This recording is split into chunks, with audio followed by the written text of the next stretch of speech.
What's up, guys? Welcome back to another episode of Inside Al Snow's Head. I, of course, am Jarett, joined by our host, the man who is 232 jobs in, the literal head of the job squad, and is still willing to fight small farm animals for money. Absolutely. Al Snow. Al, how you doing, man? I will fight a goat, a sheep, a chicken, but not like cows or anything like that. They're a little too big.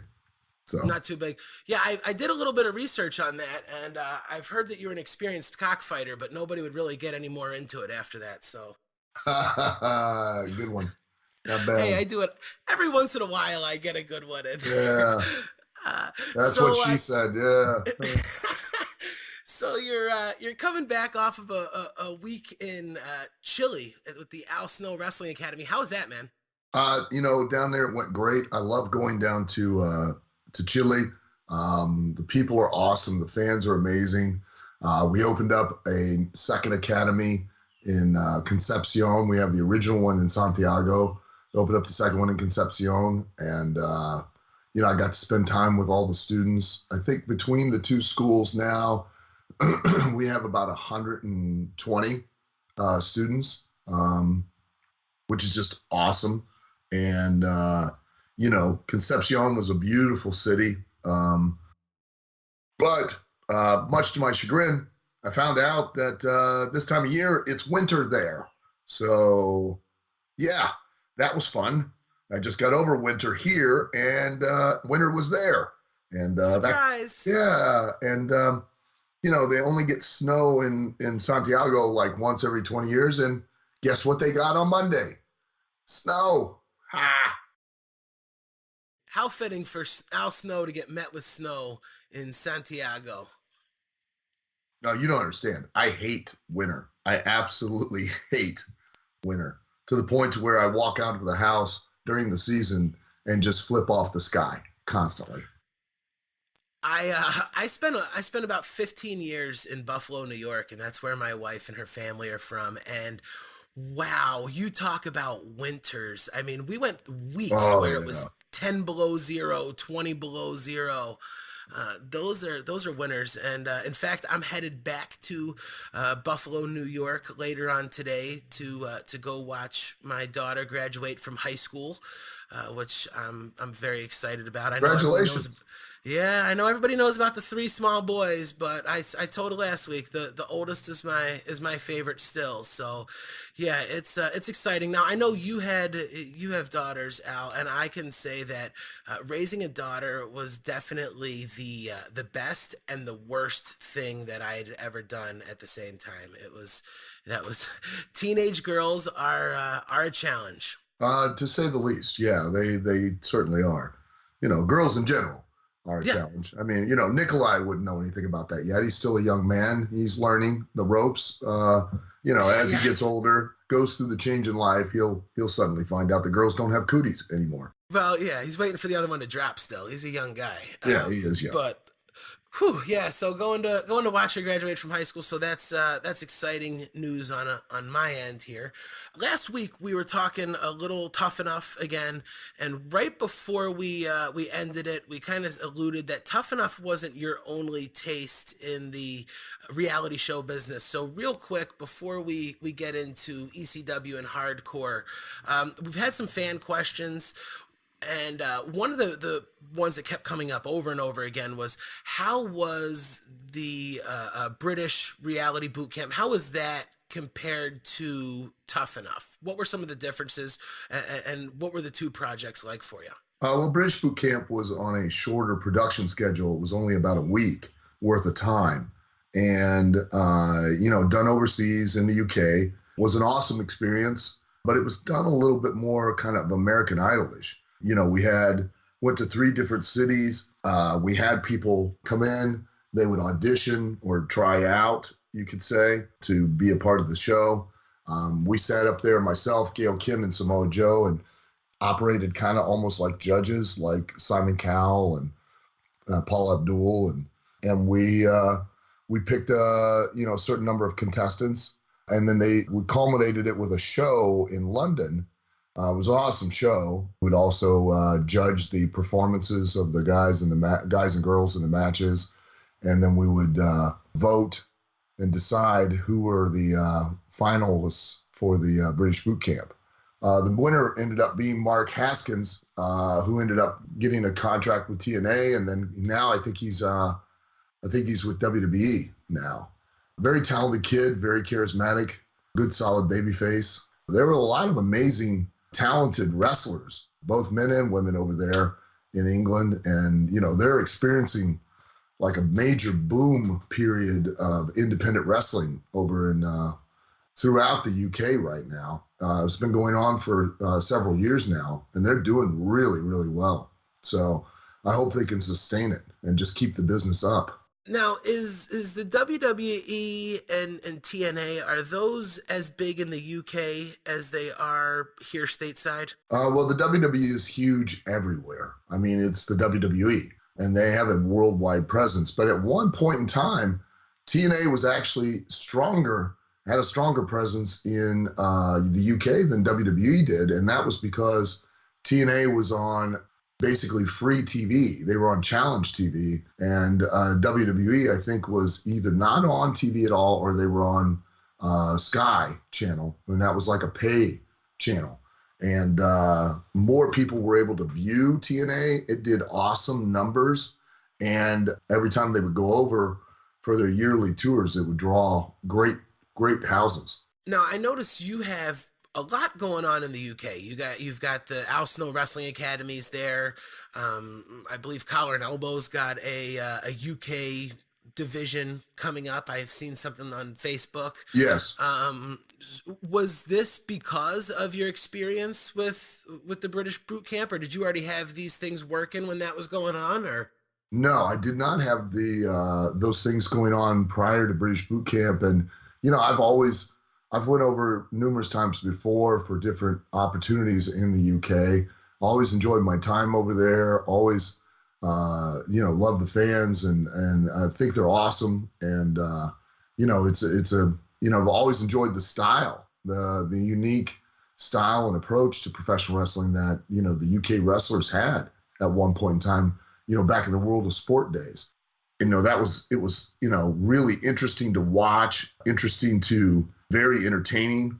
There's such guys like Les Kellett, Cat Weasel, and there are a lot of guys, Johnny Saint, and that don't get the credit that they should because they were there in the UK, and wonderful, amazing performers. I mean, and a lot of people don't realize that the style was dictated in the UK when the World of Sport Day. The style was dictated because of the censors for TV. They were so against violence being shown on TV that's what dictated things in the ring. For instance, if you watch an old World of Sport, the UK style, a wrestler, if he takes another wrestler to the mat and he loses physical contact, he's not allowed to touch the other wrestler until he gets to his feet. Which seems, really? Yeah. If you pay attention, like if another wrestler takes the wrestler down and he's not in physical contact with that wrestler at that time, he has to allow the person to get back to his feet. They are pretty friendly over there. Oh, English people are they're awesome. I mean, Scottish, English, I think that's the Irish. proper way of fighting. Well, as far as wrestling, the whole idea is to get the opponent down on the mat and keep them there. But so it makes it kind of hard when you take them down and then you can't touch them. So, but they were so creative in their way that they came up with, to get around that it made it even that much more interesting to watch. I've always really enjoyed, that style and English wrestlers. Even today, the English wrestlers over there are more adept at actual wrestling, switches, takedowns, reversals, counters, blocks, throws, a lot more so than what the independent wrestlers in the United States are anymore. Yeah, the WWE held that United Kingdom, the tournament over there, and there was some great wrestling and some really good matches and some really interesting personalities coming out of there. So I guess it'll be exciting to see what the UK continues to do as this wrestling scene, builds off of this. You said probably about a 10-year momentum that they're on right now. So it'll be exciting to see. Yeah. Al, all the fans keep messaging, writing. Everybody wants to hear about ECW. I guess there's another little spike in the ECW world right now, and I've had a ton of questions about your time there. So I finally told them, you know what, we're going to do it. And I've got down to do some research. Now, being a Philly boy, I couldn't be any more excited about getting into the ECW episode. I loved ECW. It was like my home team wrestling for years there. So Right. I think it's time to get into it and go over a little bit of this. Now, what I don't want to do on this show is sit and just kind of do like a boring timeline of this, and this. But real quick, I'm going to go over just a little stretch, a very impressive stretch of anyone's career, and it happened to be in your career. First, I'll start. In 92 is when ECW first hit the scene as Eastern Championship Wrestling. I think I noticed it probably around 93. And back then, when it came on TV, it was late night in Philadelphia, but they had guys like Jimmy Superfly Snuka and the Rock Don Morocco, Road Warrior Hawk, and Terry Funk. It was like this a small, dark. It was just a very different from what I was used to seeing from WWF and WCW at the time, and I absolutely loved it. It bounced around Channel 48, Channel 61. I remember the early days of Eastern Championship Wrestling, before Shane throws the NWA belt down. Did you know anything about it? Were they on the radar of wrestlers like you and the other guys at that point? Oh, certainly. Yeah. Yeah. Everybody knew about him at that point in time. And you always kept your ear and eyes open, and you were always looking for opportunities. And, that was certainly one of them. But at Todd Gordon, and rightfully so, was using a lot of former WWE guys to draw a house, and I think Eddie Gilbert might have been the booker at that point in time. I'm pretty sure. Yeah. Yes, Eddie Gilbert was the booker. Yeah. They always had names and faces. Yeah, they did, and that was because Todd was the money backer. Todd owned, I believe, a pawn shop in Philadelphia. It still does. That was where he got his money to provide the backing. Todd truly is the godfather of ECW. He absolutely is, and I talk about that all the time. We're going to get there because I have a few questions about that as well. Now, in August of 1994, they hold this NWA title tournament, and Shane Douglas wins it. Everyone knows what happens. ECW goes into business for themselves. How did you hear about this? There was no internet, no text messaging back then, so you had to hear it through the grapevine. Do you remember how you heard this happened and what you thought about when you heard it? I remember getting called by the boys, a bunch of them calling me, and, because, wrestlers are like hens. They love to gossip. I mean, they love the rumor, the innuendo, if there's drama, there's heat, they love it. So, the fact that was big heat back then, because, the NWA title was a significant title. And Dennis Corluzzo, who was a promoter in New Jersey, was doing, what he could and wanted to do to rebuild that title and that brand, and Right. was relying on the exposure and working in cooperation with Paul Heyman, with the ECW platform to help elevate the NWA title. And then when, Paul basically, it was brilliant. I mean, nobody saw it coming.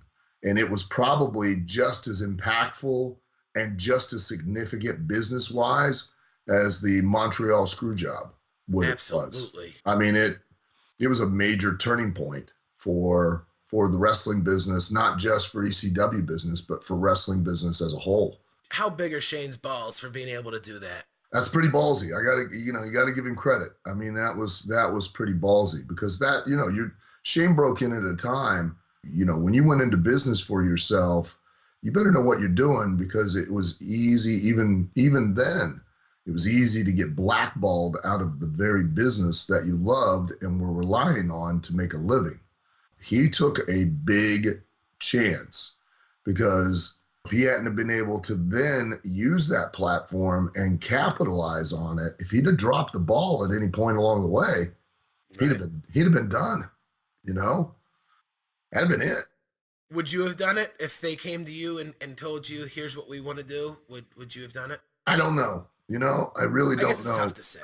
It's tough to say, and I really don't know if I would, because it was so ingrained to me about doing business in the proper manner, and so I don't know. I don't know if I would do it.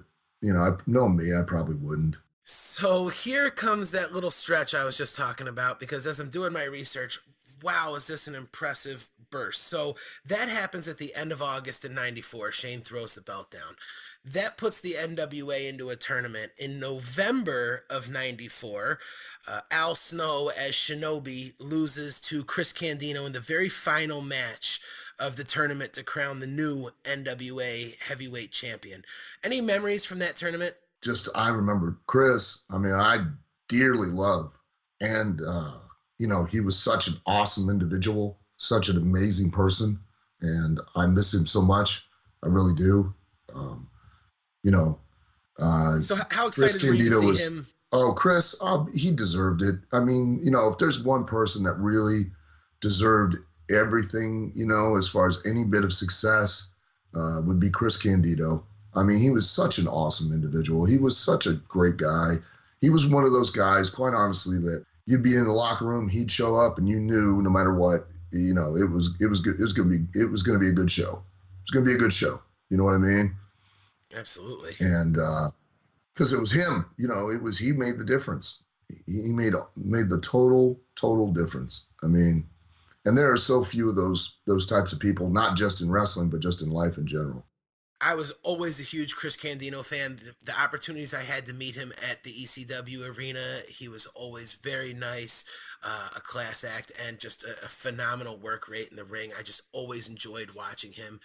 We've talked about it before, but just the facial expressions and Yeah, he was just a phenomenal character. yeah, the Um, body language, everything. He just and so entertaining in every way. He really was. So in November '94, as Shinobi, you lose the final match to Candido. That takes you to December of '94, where you are in the corner of Dan Severn at UFC 4.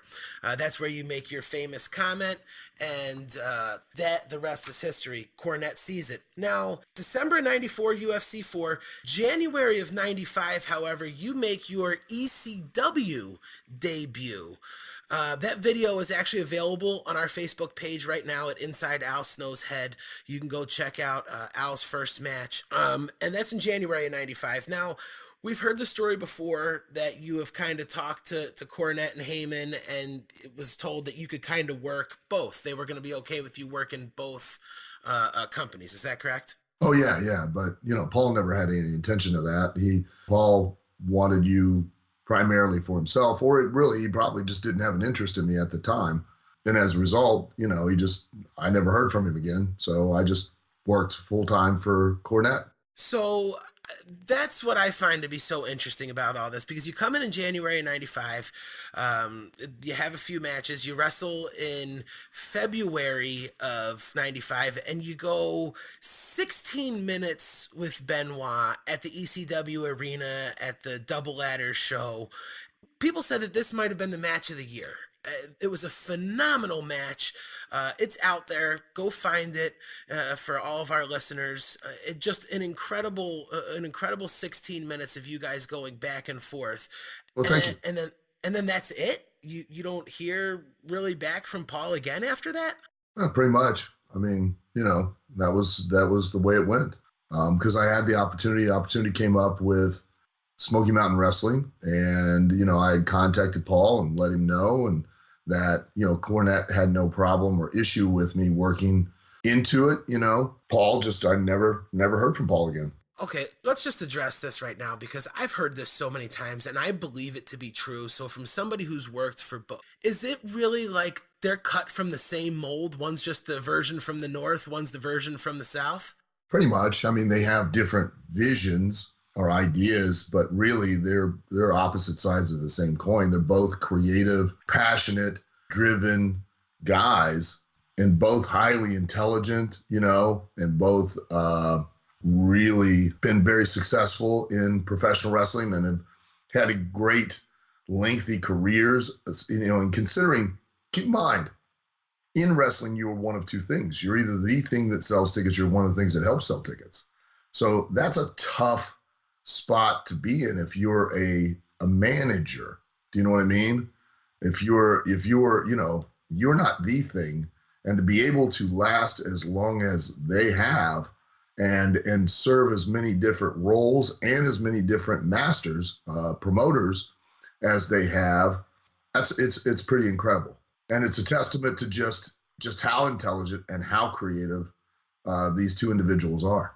So it almost seems like you made the choice to I guess you said Paul never called again, and I have in my notes here, I was wondering why you chose Cornette and Smoky Mountain over Paul and ECW, but I guess it was just that Paul didn't call again, but you probably could have avoided that by not working the Smoky Mountain shows.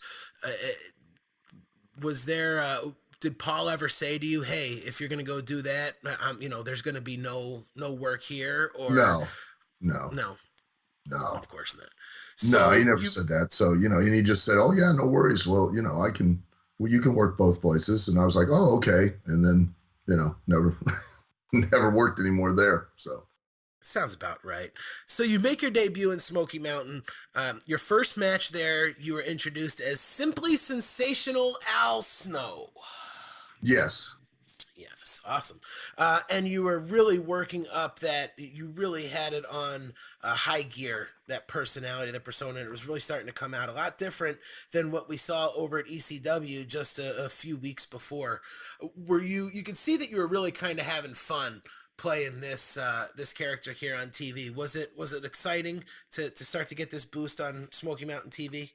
well, of course, because that's was not a huge opportunity, and I'm always indebted to Cornette, for giving me that chance and taking that chance on me, and then going out there and just letting me do my thing, and letting me be me, and that's why it worked, because that was who I was.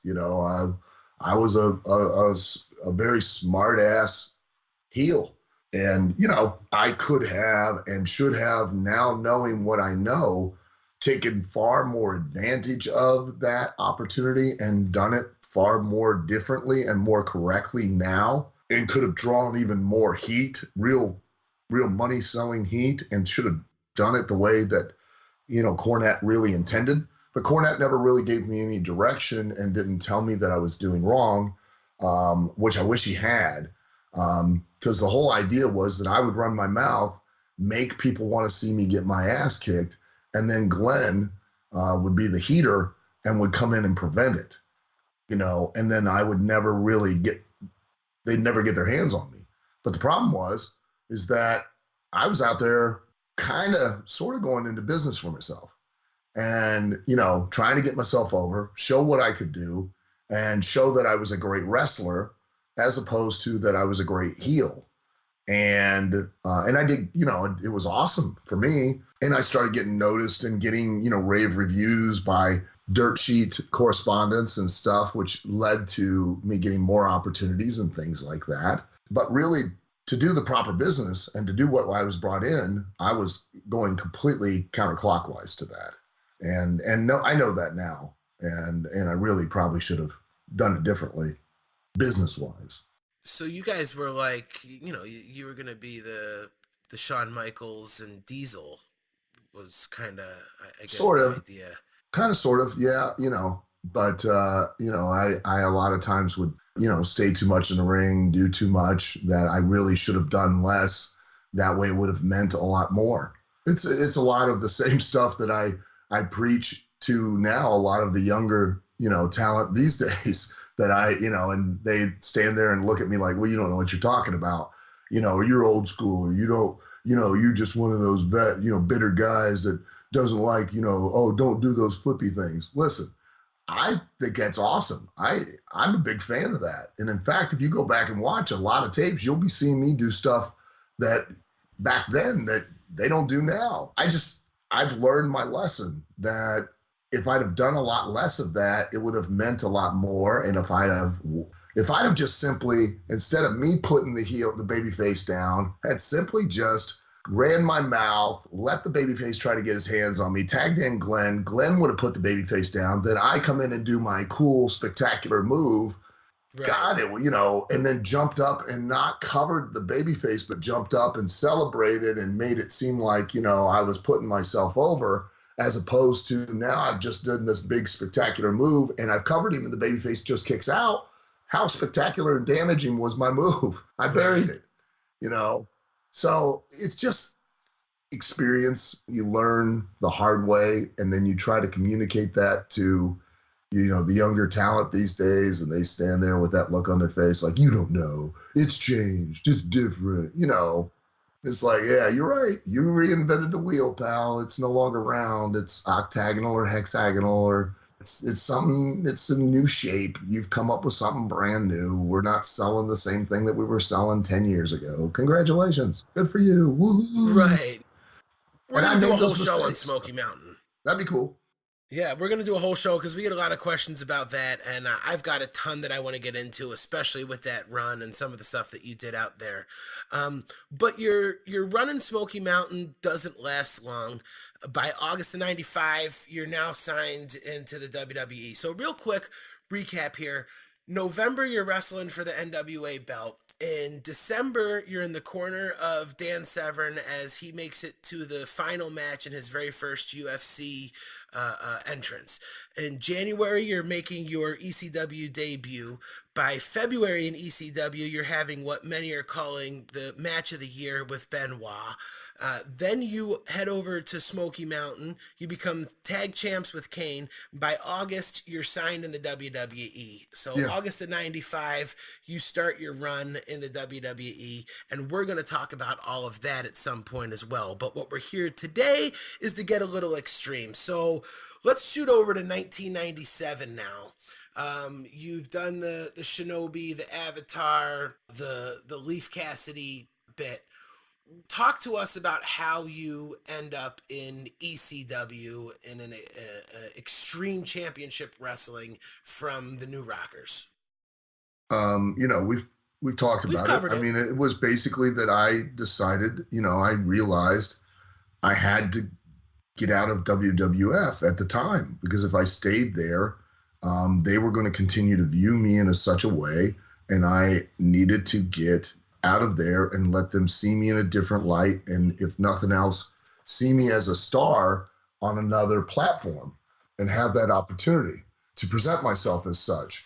And I, so I went to ECW, to make myself a star. So how does it actually, because you had mentioned that Bruce had rolled your contract over. So yeah, technically you were still under contract with the, we talked about before, they had a working agreement that nobody knew about between Vince and Paul.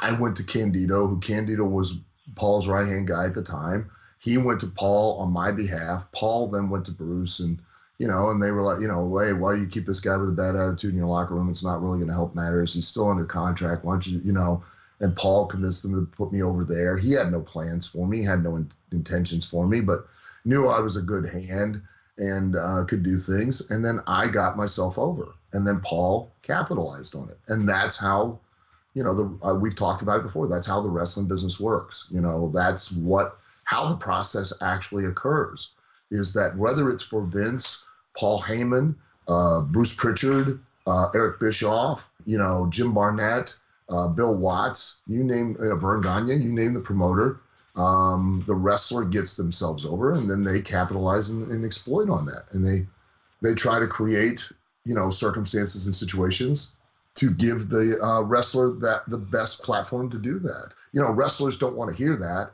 because they want to be able to say, well, so-and-so wouldn't let me do this, and, that's why I didn't, was never a star, and I did that too. I point the finger at everybody else. At the end of the day, I dropped the ball, I guess what I'm asking is, how did you guys did Paul have to ask permission? Did you go to Paul? How do you turn Leaf Cassidy and say, hey, it's going to be Al Snow now? We're turning Leaf Cassidy into Al Snow. I was known in ECW as Al Snow before, and then when I came back in as Al Snow. Yeah. Yeah, that makes sense. Perfect. That audience knew me as Al Snow because they were basically what do you want to call basically the quote unquote smart marks of the time. And they were known then as hardcore fans. That's what they were known as, meaning hardcore, meaning that they would watch every kind of wrestling. If it was there, they'd watch it. They traded tapes because it wasn't the internet and YouTube. They read the newsletters. And that was what enabled ECW to have the success it did, was because there was an audience out there that knew of guys like myself, Sabu, Benoit, Eddie Guerrero, etc., that had 14, 15 years of experience, but no national exposure to a mainstream audience.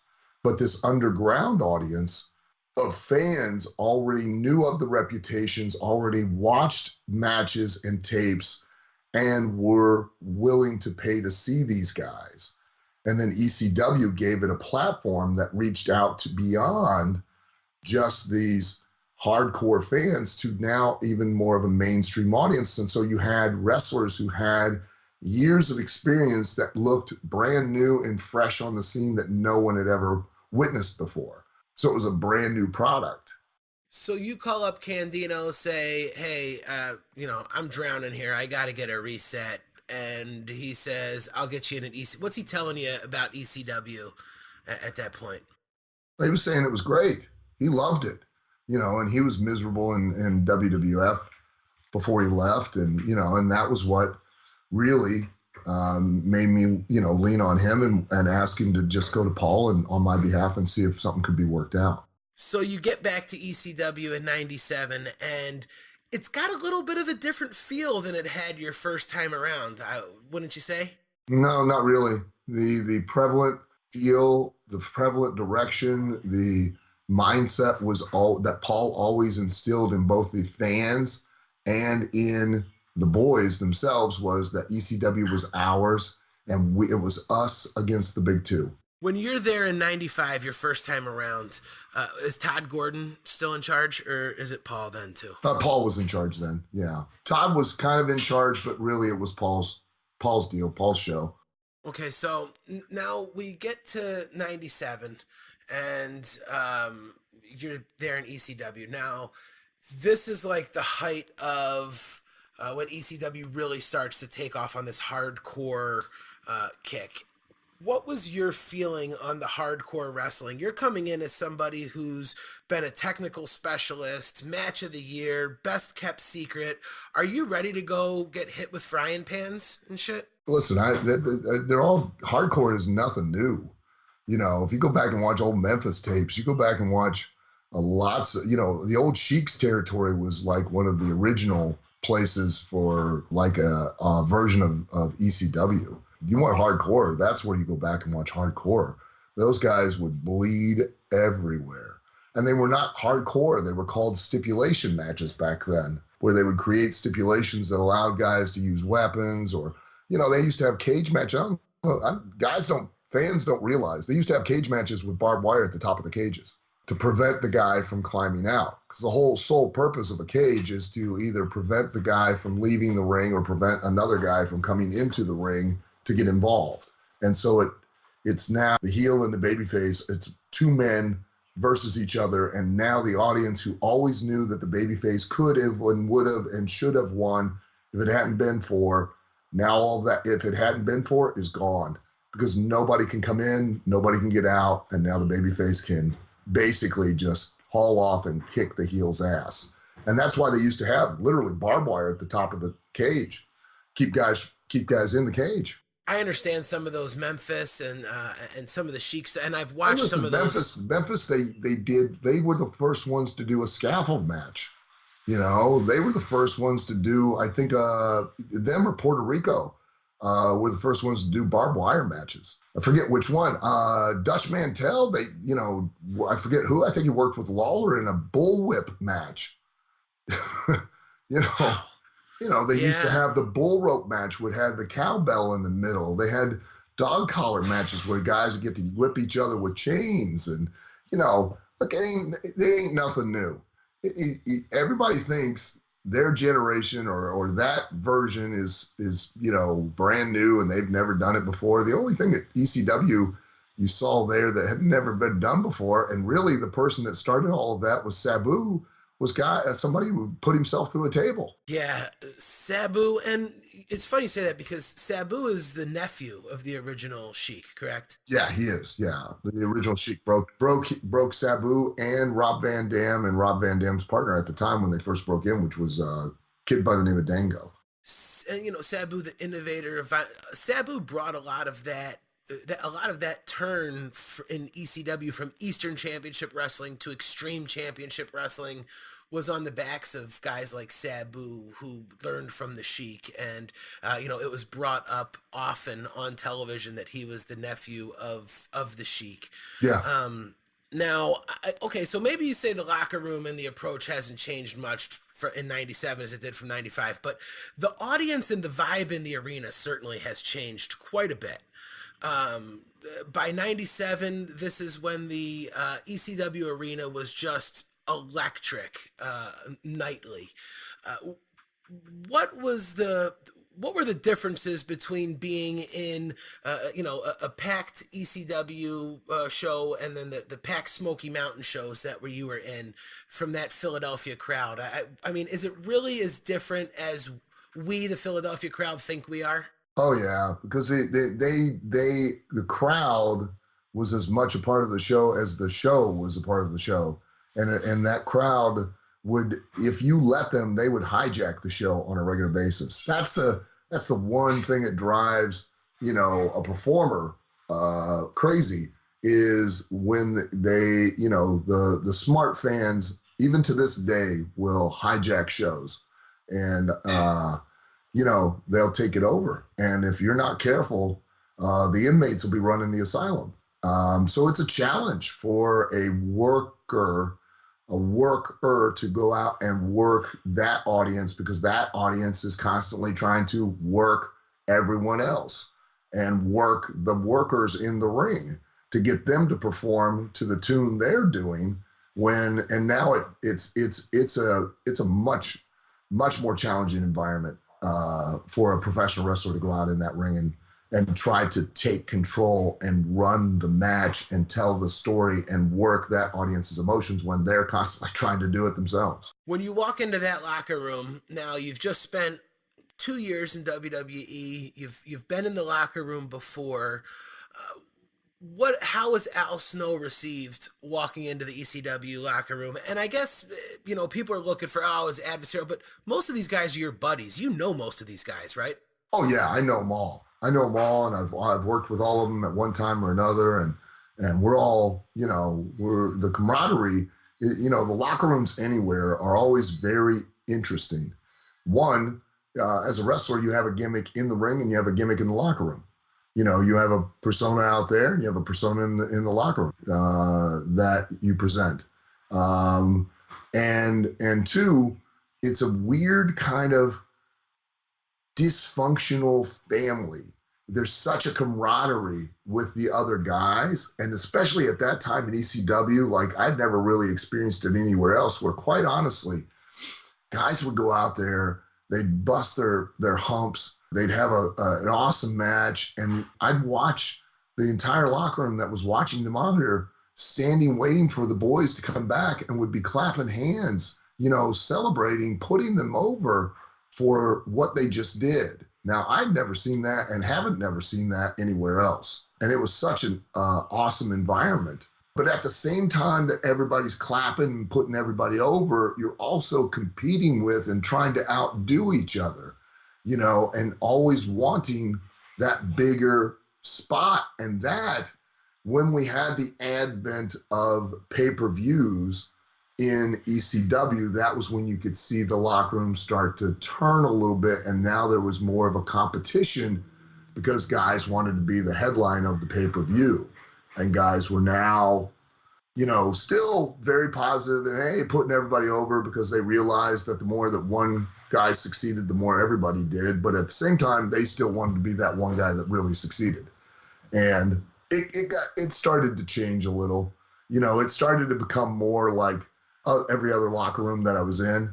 Subtly, you could sense it, you could feel it as more pay-per-views happened. Guys were vying for more spots on those shows, wanting to be more the main event of those shows, realizing that those top guys were starting to get paid more significant money, little things like that. But still, the unity was very unique. Did any of the guys in the locker room know that you were there on a work release program from WWE? Well, I never made it a secret. I just, I never made it a secret of what, but we never, everybody kind of suspected, but nobody really actually totally 100% knew of the relationship between Vince and Paul, except for, say for instance, Candido, who would out and out state that he and Paul would go over to Vince's house after a bunch of the other guys left, Russo and the regular writing team. And then, Chris would come in and Paul would sit with Vince and they'd go back over TV and, tweak and enhance and change things. And Paul's talked a lot about that since then. So now when the locker room in ECW is, really starting to get competitive, like you talked about there, and in that 97 into 98 era, the arena was just so much fun, and going to those shows was so exciting. You developed the head concept. We don't want to get into it again. We've talked about it a million times, but was there did you have to run things by Paul? Like everyone says, Vince is the final decision on everything in WWE. Did you have to tell Paul, hey, here's my deal, I'm going to take this head to the, or could you just kind of do what you did there? I just did what I did there. Nice. That was 100% me. And the same, that's BS with Vince. Vince is the final say, but you don't have to run everything by Vince. I right before I left, I started, whenever I would lose, I'd start snapping and I'd go after, I'd go crazy and go after JR. I came back through the curtain expecting to get yelled at by Vince. He never said a word. He let me do what I was doing and he was waiting to see where it went. And if it worked, great. If it didn't work, well, now you need to stop doing it. Did you move to Philly? Were you living in Philadelphia? Oh, no. No, I would, What's that supposed to mean?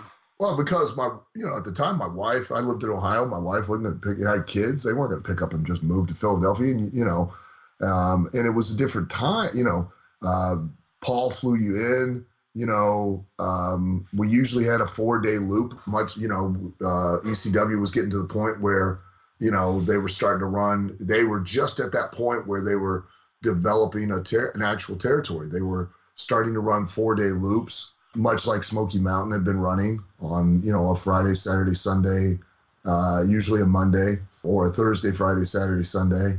Or just a Friday, Saturday, Sunday. They were just getting at that point where, you'd go over for 3 or 4 days at a time. They'd fly you in. They'd fly in Tommy Rich, Tracy Smothers, other guys into the territory. And then you'd do the loop and then fly back out. So who were, I guess obviously Candido. Were you riding with Candido? Who was Al Snow's travel buddies when you were doing the loops in ECW? I spent a lot of time, literally. I stayed at Candido and Tammy's house a lot of the time. And then I would ride with Candido, and then there were times, and then I started traveling with Lance Storm and Gary Lynn, and we had a great time traveling together. That was about it. Those were the guys that I would travel with. Were the ECW times as much fun for the guys in the locker room as it was for the fans enjoying it, because it was really like my favorite time in wrestling. I loved the ECW shows, and it wasn't just because of the edginess, the hardcore, the work rate. The guys that you just talked about, Jerry Lynn's and Lance Storm's, Chris Candido's, of course, the Sabus, the RVDs, and then you had some entertaining guys like the Sandman. I mean, were you guys having as much fun as it looked like you were having? Oh, we were having a blast. It was because the business was hot. And when the business is hot and, business is up, the crowds are hot, there's nothing else like it because you get that opportunity, that rush every time you go out there to the ring to perform. And, the audience is just, you got to understand that when we were hot. We'd show up at the arena. We'd show up, and it didn't matter the weather. We'd show up at noon, 1 o'clock, and there would be a line around the block to get in. It was, now when I go back to the old arena, and I'll tell people the stories all the time about how we'd pull up, and there'd literally be a line around the block. No matter what the weather, no matter what the weather, there were people standing there from 1 in the afternoon on to get into that building. It was good. It was fun. It was an amazing time. There were several times that I feared for my, 13 or 14-year-old life in that arena. That place, it would start moving when it would, really get rocking and rolling. You could feel the floor moving, it felt like. And there was a couple of times that I thought to myself, man, I got in over my head here. I'm 14. Me and two of my buddies took 3 buses to get here. I should be at home watching TGIF right now instead of the middle of this riot that's getting ready to ensue. Oh, we had several riots, at different shows. Those were always fun. Yeah, it got out of hand, and I know I've told you the story before. It's never made it on the show, but I was actually at an ECW show, one of my first television shows, and I thought I was going to be cool, and Francine came out, and it was Shane Douglas, and I rip out the old, show your tits line, and I'm expecting the entire arena to start chanting it, and it's going to be awesome, and the entire arena does begin chanting, but they begin chanting, "Where's your mother?" right at me, and I remember that. I was TV. at that show. Yeah, it was like, I could not believe it was happening. Me and my cousin Matt were sitting right there, and they're all chanting it right at us. Where's your mom? Where's your mom? Where's your mom? And I'm like, no, guys, the boobs, not me. Turn around. It was, so that arena, if you slipped on the rope, you know how long the, you effed up chants would go for as long as the crowd wanted it to go. Oh, they would turn on people. They would turn on each other. They were voracious. They were animals, just animals. And they were awesome because they, like I said, were as much a part of the show as the show. Gosh, I just thinking about those days and being in the arena, and the arena is so much different today than it was back then. They really did a really nice job. What's it called now? The 3100 Arena or something? Alhambra Arena, I think. So yeah, it'll always be the ECW arena to me, no matter what anybody ever says about that. I remember one night they were going to do a 60-minute draw, 60-minute Broadway between Shane Douglas and Tully Blanchard, and the crowd. This was back when they still had the bingo board hung up, and the crowd literally stood up, turned their backs to the ring, and started pointing at the bingo board and chanting "Bingo, bingo." and chanting "Who booked this shit" at the match. They were brutal. I learned a lot about the business there, and the crowd was just so much fun and so entertaining, and like I said, at times, as a young teenage boy, also so scary. If my dad knew what was actually going on inside of that bingo hall, he probably wouldn't have been dropping me off, but he didn't pay attention to that stuff. He was busy. He thought I was going to watch old timers, wrestle around in the bingo hall for the Friday night. He had no clue what was really going on in there, which made it so exciting. Were you worried about getting stuck with a stigma or a title of this hardcore from going from being the character that you always were to going into this hardcore atmosphere now? Were you worried about being stuck with that forever? No, not at all. No, that like again, it was to me, it's just another territory. It was no different. And I've been in territories, had been in territories prior to that had matches like that, but they were just considered stipulation matches. That was it. So not at all. The rumor on the street was that you were going to be the ECW champion, and then the WWE called and said, "We want Al." Is there any truth to this? I don't know. That would be anything that I would say would just be pure speculation because I was never made privy to that. I know that Paul came to me with this idea, this idea of, oh, everybody's going to know and they're going to believe you're going to win and we're going to swerve them and it's going to be something different and unique and cool. They're never going to expect it and see it coming and, you're not going to win the title. And I was like, at the time, like, okay, but really it was from what I've been told by a lot of people and a lot of people within the wrestling business, like they thought that was not the smart move, that was kind of bad business because it turned a lot of people off who were expecting and were quite honestly wanting to see me win. And when I didn't, they were so disappointed they kind of turned it off. I was so sure you were going to be the champ. I mean, I would have bet money on it. Yeah. I was positive that you were going to be the champ. Yeah. Yeah, everybody was. And then, but that was Paul's decision. And I think that had a lot to do, Paul may have made that decision because of the fact that I had contacted me and then we had spoken and we were going to go, I was going to go back to WWE. So, which, one of the things they could have done, I guess, would have been let me win. And, they were going to put the belt on Taz anyways. They could have let me win. And then at the Dex TVs, just had me work with Taz and put Taz over. I was always very shocked that you never won or got a run with the ECW title because of just how painfully over you and the head gimmick and the whole, that arena with those heads going, it was like a riot in there every single time that you came out.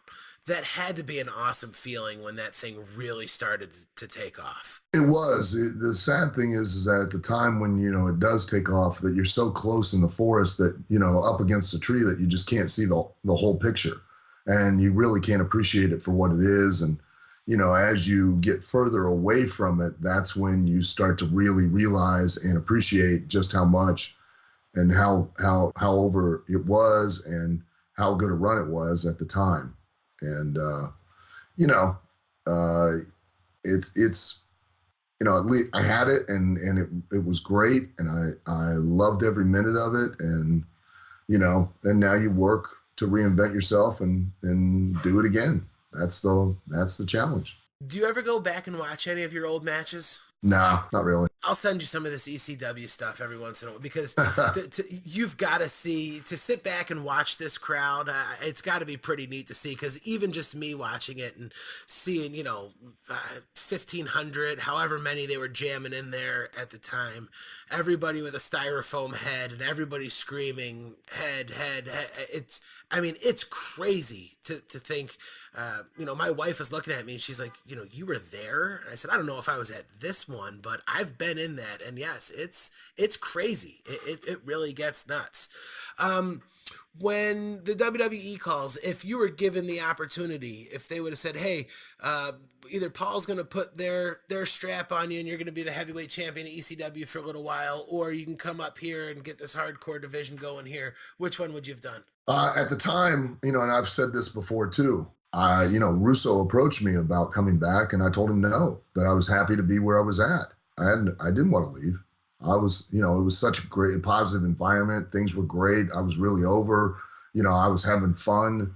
I was getting to do what I wanted to do, the way I wanted to do it. I was having a blast. So why would I ever want to leave? I told Russo no. And then, like I've stated before, I saw the opening of the TV, and I know Paul has kind of laughed it off, but you put the people that you want to feature on TV that you're really trying to get over. You put them on the opening of the show to kind of sell the show. And I felt I was at that point where I was over, and I would have thought that I would have been one of those guys that would have been featured, and I wasn't. And I was like, okay, this is a sign of where my future lies here. I've had my run. It's time to move on. Which is crazy because you were as over, if not more over, than anyone in that locker room to the fans. It was nuts, like I said. Um, I guess it seemed to work out for you. When the WWE calls or the WWF at the time calls, did they give you any idea of what they wanted to do with you? Did you ask? Did you tell them, I'm not coming back to be Leif Cassidy ever again? No, but I knew they weren't going to bring me back as Leif Cassidy. I knew they were going to bring me back as Al Snow because that was what Vince Russo was interested in. And, but, they were going to give me an opportunity, and I was going to, come back and take advantage of it. And I didn't fully take advantage of it the way I should have because, I just couldn't see the forest for the trees, and still didn't understand what my real job was or what having that spot on TV was there for. Made mistakes, did matches the wrong way, did the wrong business. And if I'd known then what I know now, would have been able to capitalize much greater on my being over. And that's not me being, not saying that as a, like I'm bragging, but I was over. And I could have capitalized on that in a much better way, and could have capitalized on the opportunities that I had if I'd have done the matches in the right way. Shouldn't have, the first debut match that I had, which was that tag match with Too Cool and doing the head and shoulders, gag as the finish and getting beat. I shouldn't have gotten beat. I should have taken that match for myself, and I should have worked that match with the head like it was a tag match and tried to work towards tagging the head and, and then not getting beat in that debut match. That match was for me. That match was for me to sell myself. And so the first time that everybody sees me and sees it, I'm in there getting beat with a joke. And then that now in turn makes you a joke. It wasn't a smart thing to do. And it's your responsibility to know those things. They're not going to tell you. They're not going to, direct you. They're not going, it's up to you to know that and to take advantage of those opportunities. And when those ideas come up, go, no, I'm sorry, guys, I can't do it. I need to do it this way, and be selfish and protect yourself. I didn't do that. Well, hindsight, of course, is always 20/20. But looking back, going to ECW and spending that year there certainly catapulted you into the WWF and gave you that platform and that opportunity to do what you do. And absolutely. People absolutely loved it. They still love it to this day. In fact, on eBay the other day, somebody's selling one of your vintage Job Squad, the baseball jersey. And people are selling this thing for $160. People are holding on to and selling this Al Snow merchandise from the 90s because they loved it so much. Now, there's a way that you can get your hands on Al Snow merchandise, like a Job Squad t-shirt or a often imitated, never duplicated t-shirt. You don't have to pay anywhere near $160, right, Al? No, not at all. I would say the average cost is about $20. And you can just go to collarandelbowbrand.com. We're going to have soon some new releases that are going to be coming out. They're going to be amazing. Guys should check them out, see the new designs. And if you want to save 10%, you just use the code Snowman, and you can take off 10% off of even that $20. So you get a cool shirt, and not only do you get a cool piece of apparel, but it's really comfortable. It's actually a piece of clothing that you're going to go and search for in the drawer that you're going to want to wear all the time, just because it really, really feels good. They're incredible shirts, and I want to give a shout out to a good friend of mine, former Marine Mike Robinson, who listens to the show and hopped on and picked up one of the military inspired shirts, and actually just texted me yesterday, said he got the shirt. He absolutely loves it, just like I told him that he would. So, Mike, thanks for listening, and thanks for picking up your shirt using the code Snowman. And the military shirts are still on there, and Yeah. a portion of those proceeds are going where, Al? A portion of those proceeds go to benefit the American Legion and all of their charitable efforts for our men and women of the armed forces. And they do a lot of amazing, amazing stuff. I mean, I had no idea at the time just how much the American Legion does for our men and women of the armed forces and how long they've been doing it. And they do it tirelessly and thanklessly. And it's ran by veterans of the armed forces for veterans of the armed forces. It's just an awesome organization. It really is. And again, that's at collarandelbowbrand.com, guys. And make sure you're using code Snowman to save a little bit of additional money. Like I said, we certainly appreciate the support of the listeners that have been sharing the shirts on the Facebook page and tagging their friends. That's Inside Al Snow's Head on Facebook. So that's a quick place where they can go and pick up one of these Job Squad shirts or any of the other awesome shirts that are available and not have to pay the prices that some of these folks are asking online for some of the rare and vintage stuff. Now, those Job Squad shirts, they say copyrighted by Al Snow. A lot of those early ones say on them, like you were selling them on your own. Obviously, that was just a gimmick. The WWE was doing these shirts for you. No, I did all those shirts myself. It wasn't until I went back to WWE that I signed a licensing agreement with WWE. And then I don't think they quite understood it, and I couldn't quite explain it to them, the appeal or why people liked it, the fans did. And so they didn't know how to market it, and then it just kind of didn't go anywhere. But, man, I had a great run. I sold, like, between May and October of that year, and that was, back when the internet commerce wasn't like what it is now. Right. Just at shows and via a website that, Jeff Jones, the referee, God love him, helped create. I probably sold 3,000 Job Squad shirts at like $25 a pop. So I was doing awesome. Yeah, no complaints there, huh? No. So the ribs had to be pretty good with that locker room in ECW. Who was policing that locker room? I mean, who was controlling those guys? Taz was kind of the policeman of the room because he had the gimmick in the locker room of being this miserable, grumpy human being that nobody wanted to cross. And I knew Taz, Taz and I went way back, and he's an awesome guy, and he's always got a great sense of humor. And so I'd be one of the few guys that constantly just be picking at him and stirring the pot and, busting his balls. No, not you. But the rest of the locker room were, pretty terrified of him. I mean, they were all. That's funny to me. Well, hey, somebody has to be in charge there, right?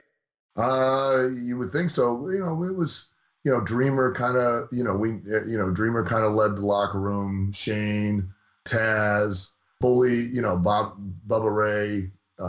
He kind of started coming up and kind of being a little bit of a locker room leader. And that happens a lot in locker rooms where, the boys, will police themselves and you'll have some locker room leaders and stuff that kind of develop. Well, a lot of people asked about your time in ECW, and like I told you, I don't think they realized how short-lived it was both times, which is really just a testament to how strong your character was, because both times you had the opportunity to have the ECW / Smoky Mountain the first time, and then the ECW platform the second time. It catapulted you, up to the next tier both times. What do you think? Are there places that guys, I mean, is TNA on that kind of level now? Where can a guy go if he wants to catapult himself now with not having these opportunities of the televised wrestling companies? Well, TNA is a great place. Ring of Honor, is going to get you exposure. OVW, quite honestly, and not just because I own it, but quite honestly, OVW is a great platform to come get experience, get exposure, because you're going to be on TV. You're going to be in a an environment where you're going to be working on a regular basis and in, not just in front of a regional audience. I mean, when you're on TV, that TV goes even back in the day, back before there was the internet and back before there was YouTube. And yes, kids, that world did exist. When you were on TV, it allowed an audience access to you that were, from around the world, from just the standpoint of, hey, a guy in Philly would tape the show and then they'd trade tapes, VHS tapes. They'd copy the tape. And, that's how Rob Feinstein has developed and created a business, a great business, he was one of those kids that, sold and shared tapes of the shows. And that got you out to an audience that otherwise you'd have never gotten out to. And any place, anytime you have that opportunity, it's an awesome platform, and it is an awesome opportunity for you to have that commercial that will reach a much bigger and broader audience than just you doing those independent shows that are not televised. Not to mention, because it's an ongoing television show, you're going to be utilized in a much different fashion. It's going to give you a chance to develop that voice of yours that really connects and resonates with an audience and, makes you into a draw, into an attraction. So reach out to TNA, reach out to Ring of Honor, reach out to NWA Hollywood, I believe is what it's called. Reach out to me and OVW and get, get yourself booked, get on TV and get your name out there. It's gonna give you opportunities that otherwise you would never have had. One of the things that I always wondered, and I haven't had the opportunity to get out there yet, although hopefully this summer at some point I will. Do the fans at OVW, do they realize how incredibly lucky they have been over the run to see the guys come through that they came through? Because, if you go talk to wrestling fans in Philly, they'll tell you for as long as you want to hear about how they saw an early Rob Van Dam, a young Al Snow, a young Chris Benoit. I mean, the names that have come through OVW and the guys that were there at the same time and then that just kept coming through there, do they realize how incredibly lucky they are to be able to see that live as much as they did? I think they do. You talk to some of them, and I think they really do realize that. And there are some that have been there from like the start. You got to realize too that OVW's been around for almost 30 years. It's been around for a long time. I mean, we're coming up on our 1,000th consecutive television episode. So, it's a pretty remarkably long and rare run, not just as far as wrestling, but as far as television production in general. And, but I think a lot of the fans of OVW, they really understand and appreciate just how fortunate they are that they've had that. And they'll continue to get to see, some amazing talent that'll, they'll be able to look back at and go, oh, I remember so-and-so, that's now in WWE back when they were, in OVW and they were there at the arena. And, I remember this moment. I remember that. You remember this. And, I've been privileged to be a part of OVW on now 3 different occasions, this being my 3rd. And each time, we've created such amazing moments and such amazing memories with those shows that it makes me that much more excited for the future, and now being owner of the company to watch that happen again and create those moments and create those opportunities for young wrestlers to make themselves into stars. And OV Wrestling is really, Ohio Valley Wrestling is really starting to get exciting right now with some of the stuff that you have going on there, guys. You can check it out at ovwrestling.com and find out everything that's going on. There's also a link to the YouTube page. Yeah, YouTube. You can go on YouTube and watch the weekly episodes. So it's pretty amazing. It's really getting exciting over there, and we get a lot of messages and a lot of people just saying how they're heading out to the shows and how they're really enjoying watching it. So it's really exciting watching all of that come together. I saw a headline this week that kind of threw me off guard. IHOP is calling themselves the International House of Burgers now, no longer pancakes, which is And you know what was hilarious is that all the other fast food restaurants on social media have been just breaking their balls. Subway calling themselves the said they were going to now be the something sub burger or something like that. And Dairy Queen saying they were going to be Burger Queen. Oh, I know they were going to call themselves Pancake Way. That was what they were going to do. And yeah, someone's got to get in the pancake game now. Yeah, yeah. I'm going to IHOP to eat pancakes. I'm not going to IHOP to eat a hamburger. Come on, I can always get a hamburger anywhere, but I can't go there and get double chocolate chips with a ton of whipped cream pancakes at Wendy's. I can't do that. Come on, smarten up, IHOP. You're killing your own gimmick. What the hell? So, for the sake of giving a chuckle to all of our listeners before we take off today, our host, Al Snow, has been banned from an IHOP at one point in his life. Real quick, how'd that come about, Al? Well, I can't tell the whole story because it'll take too long.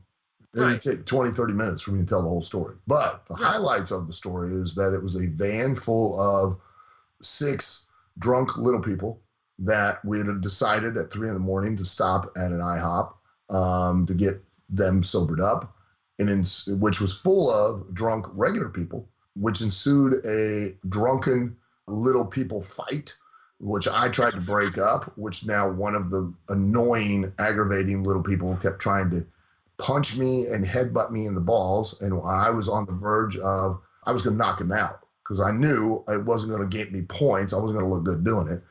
But I knew I had to knock him out because if I didn't, then he'd probably get up and kick my ass. So that was going to be worse. So about that time, the other little person speared him, and the manager ran out screaming that we were kicked out of IHOP. She had called the police and that we were now banned from IHOP, which was where I had lost it because I had had enough. And I started cutting a promo on all of them and, marched them out back to the van.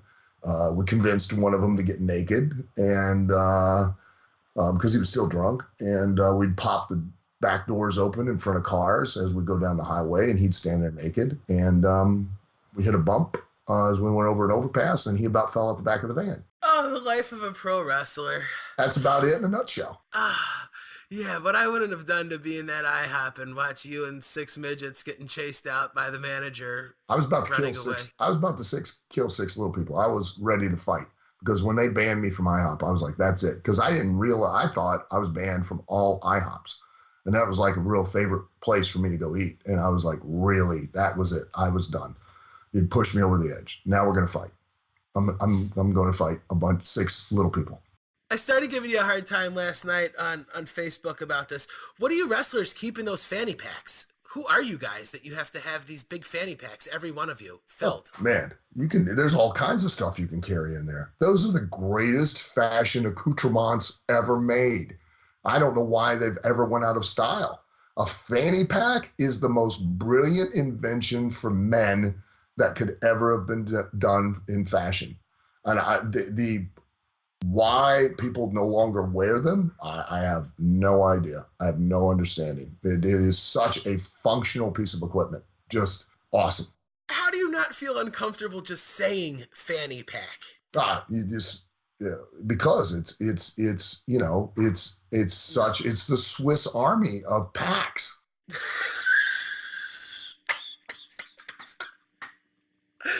This is outrageous to me. I don't know why they haven't made like a one that you could wear with like a 3-piece suit that you could wear to a funeral and things like that. Weddings, you should be able to wear your fanny pack wherever you go. I would like a waterproof fanny pack so I could even wear one swimming. So you want like a casual, a formal fanny pack? Formal fanny pack, yeah, formal fanny pack. One that you can wear with literally like a tux. They could just thicken up the cummerbund a little bit, get you a zipper in there with a little pouch. Smart, good idea, yeah. Carry all your keys, your change, your wallet in there, maybe a gun, you never know. You know what, we might just cut that right out of the podcast so nobody steals it and try to get this thing into production. Smart, it's $1 million idea. It's $1 million idea. I'm telling you right now. Zipper-filled cummerbund. Well, I just thought maybe... You smell that? That's money. You smell that? That's money. I just thought maybe wrestlers bought, like special pants and that, Well, one time we did. We all wore the Zubaz type pants. That was the wrestler outfit. was the white Adidas shoes. You had to wear your Zubaz. You had to wear the muscle shirt, and you had to wear your fanny pack. That was the deal. And then the only true full action hairstyle, the mullet. You had to have a mullet. I just figured that your pants the pockets were working pockets. They're not real pockets. You got to wonder They're there when for you look back at those pictures and you go, how did any of us get laid? How? How did any of us? What woman would find that attractive? Yeah, and then you pull up the picture of the women during that time, and you realize that their hair's all, 22 inches high, and they've got those were some interesting times for everybody. Yeah, true, but the fanny pack lives on, and it should. No, the fanny pack lives on for you and some other wrestlers, Al, but in the real world, the fanny pack does not live on. I disagree. It's immortal. That's how you can tell that someone's like new in the locker room if they don't have their fanny pack on, right? Or if you guys go to eat and they stick their hand in their back pocket to pull out. Oh, look at this guy! He's got shoot pockets. Yeah, there's actually stuff in there. Green boy. He don't know what he's doing. He's a rook. So Al, what do you got going on this week? Literally, if I had a fanny pack on, I could carry my sensible meals in them, and then I could have them everywhere I go.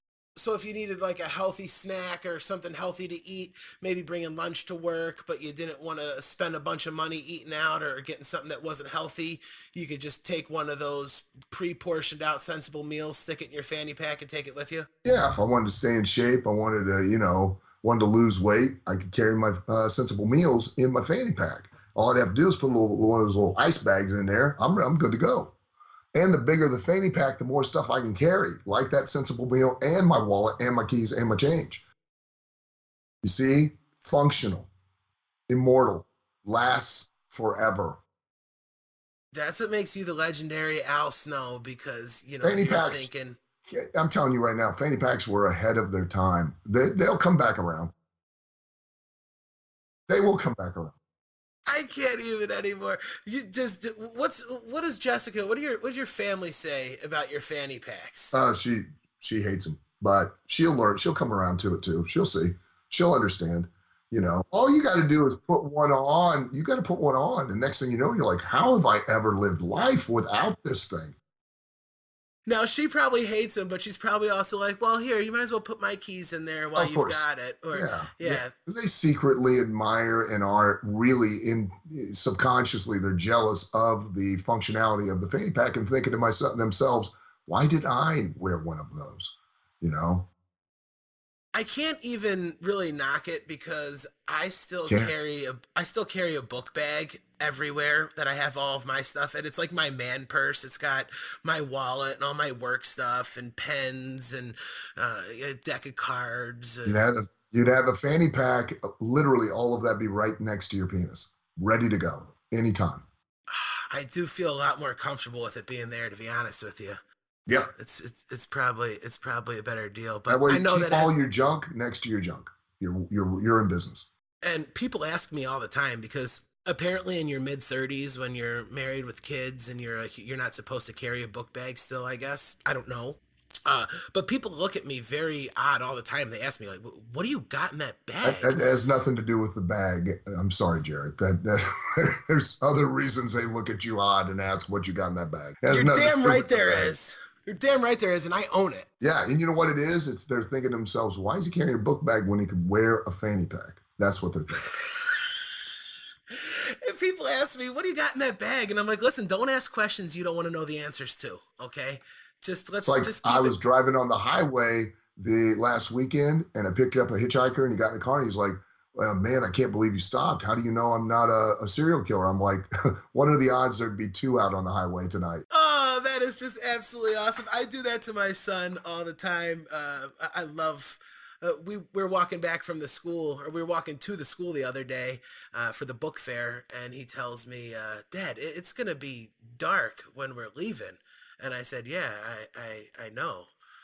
I'm a little scared. He said, well, what are you scared? I said, well, because I gotta go by myself. Right, yeah, I gotta walk out of here by myself. And he just looked at me.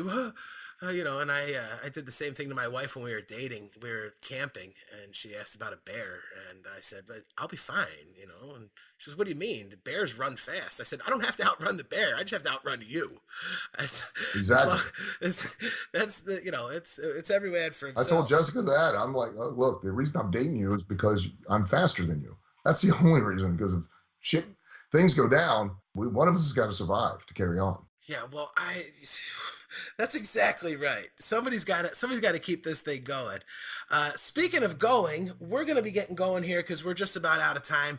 But Yep. before we go, I ask you each week, what do you got going on this week? Are you traveling? You working any shows? What do you got going on now? Going to Hamburg, Pennsylvania to AXW, I believe it is. Going to have a seminar in the afternoon, which I'm excited to do, and then wrestle that night.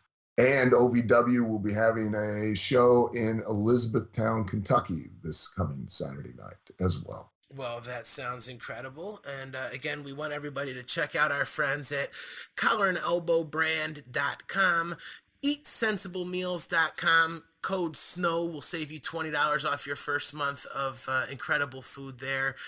And please check out Ohio Valley Wrestling, ovwrestling.com. You can get all of the information on all of the superstars, wrestlers that they got going on there. Get the link over to their YouTube page.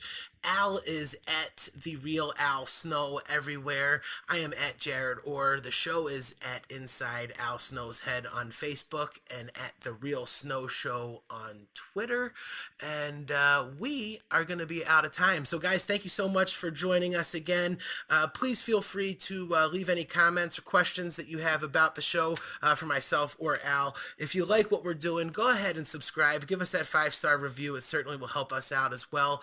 Al, thank you so much for talking a little ECW and a few other things. I had a bunch of fun today, and I look forward to getting together and doing this next week. And me too. Thank you guys very much, and thank you to the audience. Without you guys, there would be no us. Absolutely. So, all right, Al, I look forward to it. Until next week, this has been Inside Al Snow's Head, guys. Thank you so much.